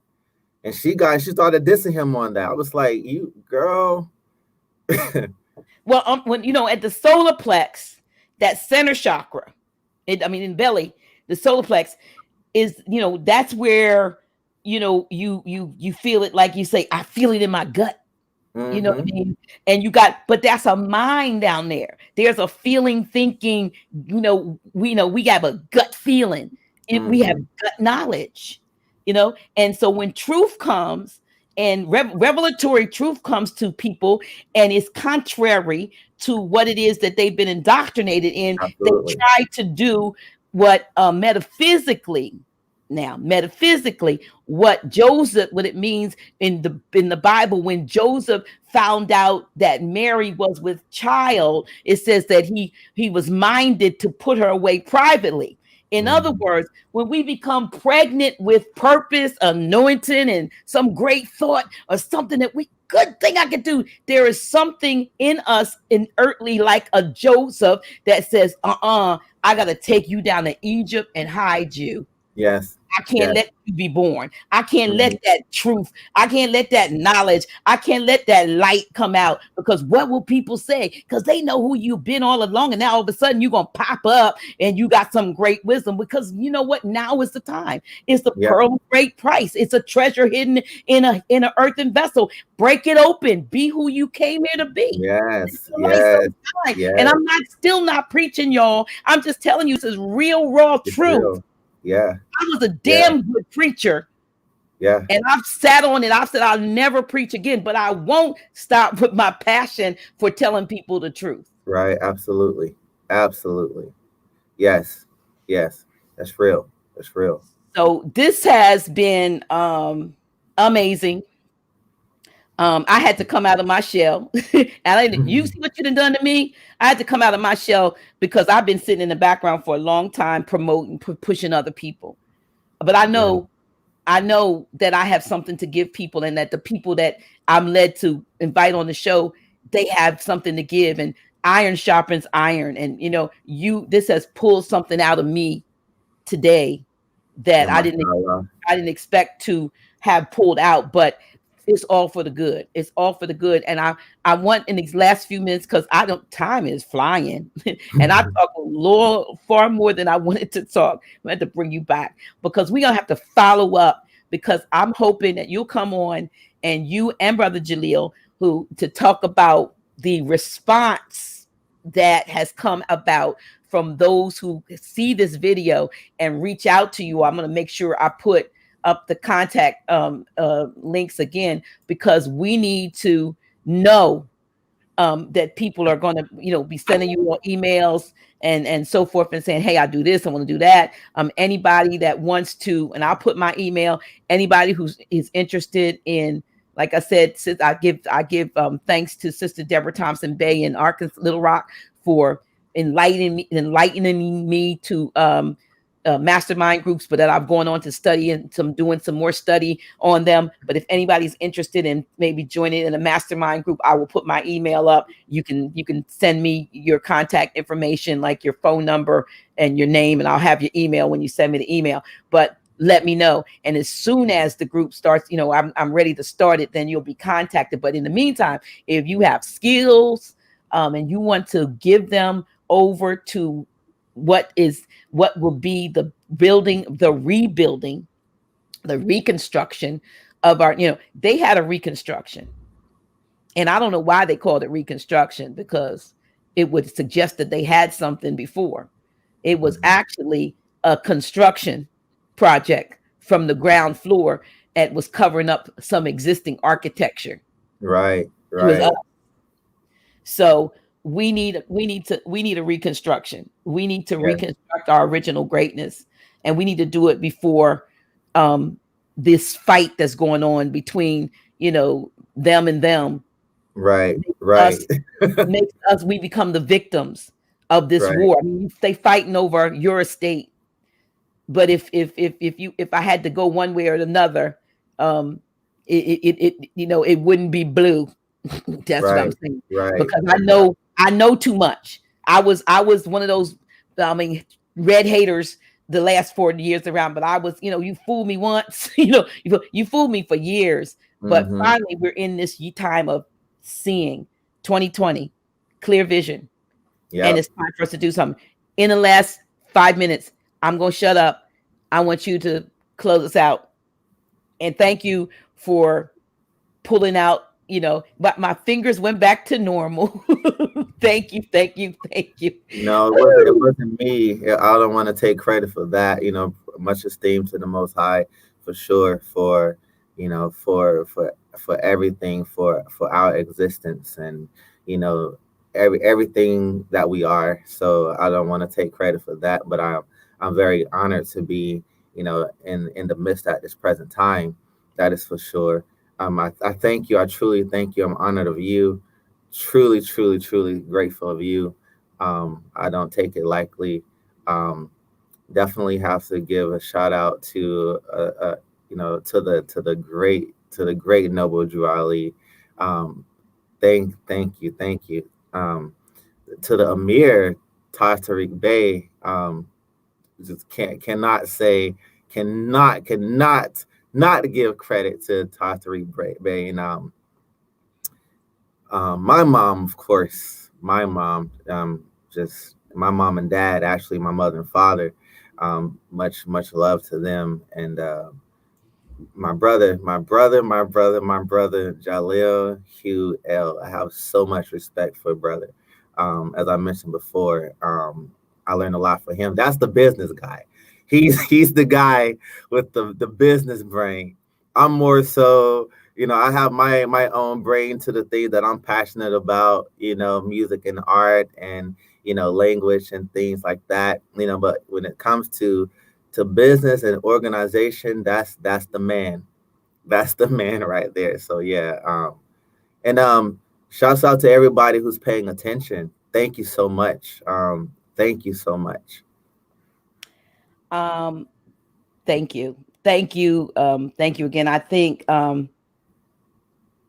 my email address is up there on the screen for anyone. Like I said, if you are interested in the mastermind group or whatever, you can email me at drnyela@gmail.com. And I'm sorry. Go ahead. I didn't mean to cut you off, but I have to, give honor and esteem to my wife. Absolutely. Yes. She has been my backbone, and she has supported me from the beginning to the end to now, so I have to do a shout out to her and my two children, of course. Of course. Absolutely. Again, I just want to make sure. Okay. You should hear from me in the next. What I want to do is physically go down and see my uncle and take a gift to him and just make sure I didn't miss anything. But I mean, I got some juicy information that I was like, really? When you start to hear like my, like I found out that my great grandmother was only 12 years older than my grandfather because she was Mm. touched, and my grandfather was raised in an orphanage as a result. You know what I mean? So Mm. I didn't know that. I didn't know that he found his biological family when he was an adult. You know what I mean? And Mm. so, but this was because I was trying to find the information so that I could give it to you. But I'm looking forward to what'll come out with regard to that. And I also want to make sure that if they're interested in that service, that's also at the Moorish Spring. Is that, Yes. or would Yes. they email you directly, or would it be Moorish Spring? They can go to Moor Springs. They can go to Dyami at moorsprings.com. They could also, just get the email address from the site as well, the email. Yeah. Okay. So I just wanted to make sure that in case you wanted to get in touch with him about the service he provides, the legacy of ancestry, and we are going to come back. I want to see like in like maybe 30, 60 days, or 30 days or something, what in the next month or so, what kind of responses you all get from this, because people are going to see this afterwards. You know what I mean? So it's not just those that are listening today. And again, I want to remind you all, if you are looking at this after the fact, that the power, that energy, it exists. It is timeless, and it knows no space or distance. And so if you receive it, I don't want you to believe it. I just want you to receive it. That was something very, very powerful. I mean, I'm literally back to normal. And when I tell you I had electricity coming through my hands, it was like, oh my goodness, what, I don't want to, my brain was going, I don't want to do this.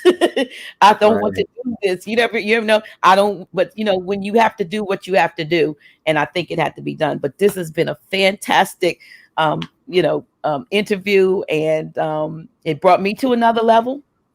And I know, I know it probably did something for you. So let me just see what anybody says at the end, so I can rock out over Stan. I just want to make sure. Yeah, you all connect. You all connect. Love you too, Sister Deborah. People says much love to your wife and children, Brother Dyami, and a tape recorder, Dr. G. I don't know what you mean by that, Sister Jasmine. All right. You could tell me offline. Receive. Okay. Joseph L. That this was literally powerful. I felt this energy. It's coming and going like it's tingling on my feet. That stuff is that was real. Islam to you too, Brother Isaiah. I'm glad that you're on here. Get some of this. This was some. We had a power session. I'm thinking about eventually doing a little bit more of that from the energy standpoint, and just trying to get some people connected so we can start working on the ethereal connection. Because if we can begin to connect like that, then there's nothing that they can do to get in between that. They might try, but it's strong. Yeah. They won't prevail. Thank you, Dr. G. Also, your guests, for sharing with us Moors, all the beautiful things you both brought to us. You're so welcome. Your open six hands are better. Brother Jaleel-Hu says, great show, principal vibration, no more living a lie. I can look the sky and say, oh, that's my daughter. I had to get her on here to sing that song, but the last time I was she wrote a song and I tried to sing it. I'm hoarse today. No, look, listen. So I actually watched that part again and again and again and again. Was that the recent thing? And listen, I watched it again and again and again and again, and I wanted to learn it so I could like introduce playing my saxophone to that part, but I was like, oh, I don't want to mess it up. So the next time we talk, I have it done. Well, Maisha, I take no credit for that. My daughter, Maisha, she's my spiritual daughter. She's she adopted me as her mother. Her biological mother transitioned, but I've known her since she was 15, and she calls me mom. She doesn't say that's my spiritual mom, but people know I had one daughter who passed, but I was given another, and then and her name is Maisha, and she's a singer-songwriter. Love, that's beautiful for sure. Is it? So she's a singer-songwriter, and she sang that song on a cell phone to me in 2015, and we've been trying to get it recorded, and so when I can't find it on myself. So I just have it on a piece of paper, and I just started singing it off camera when we started, and not very well, but I'm glad, and I'll be looking forward to you playing that. That because I like what it says in the part that the deeper and deeper I go, the what it says, I find what it is I should know. It's just a matter of time for you reawaken your mind. Oh, come with me, come to know and find out what is true. Then you'll know what's in store just for you. Like they wrote, no more living a lie. I can look to the sky and say, I'm reawakening minds. Yeah. Thank you. Thank you so much. Thank you so much. Share this video. If you didn't say like or whatever, share it. Contact who you need to contact. Hey, we love you. Thank you so much. So we're gonna. It's what time is it? 10:50 a.m. Wednesday.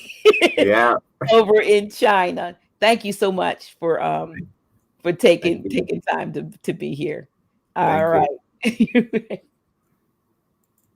All right.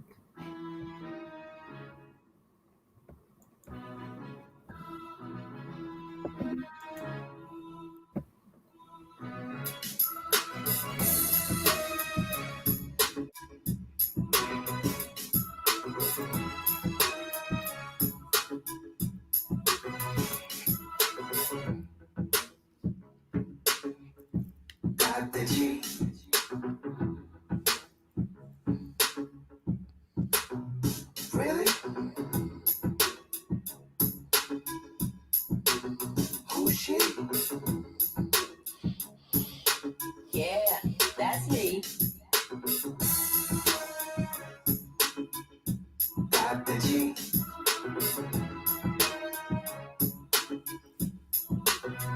Really?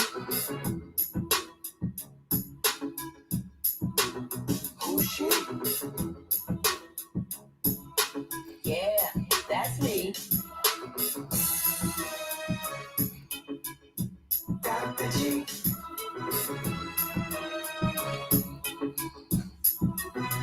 Really? Who's she? Yeah, that's me. Dr. G.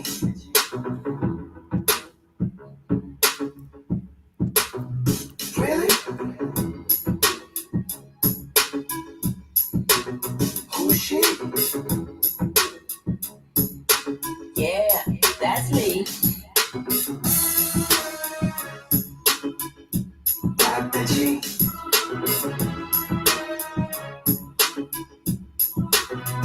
Really? Who's she? Yeah, that's me. Dr. G.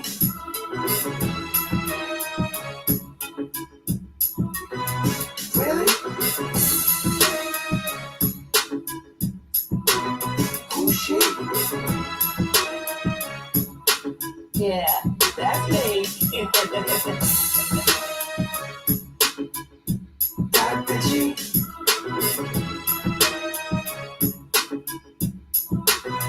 Really? Who's she? Yeah, that's me.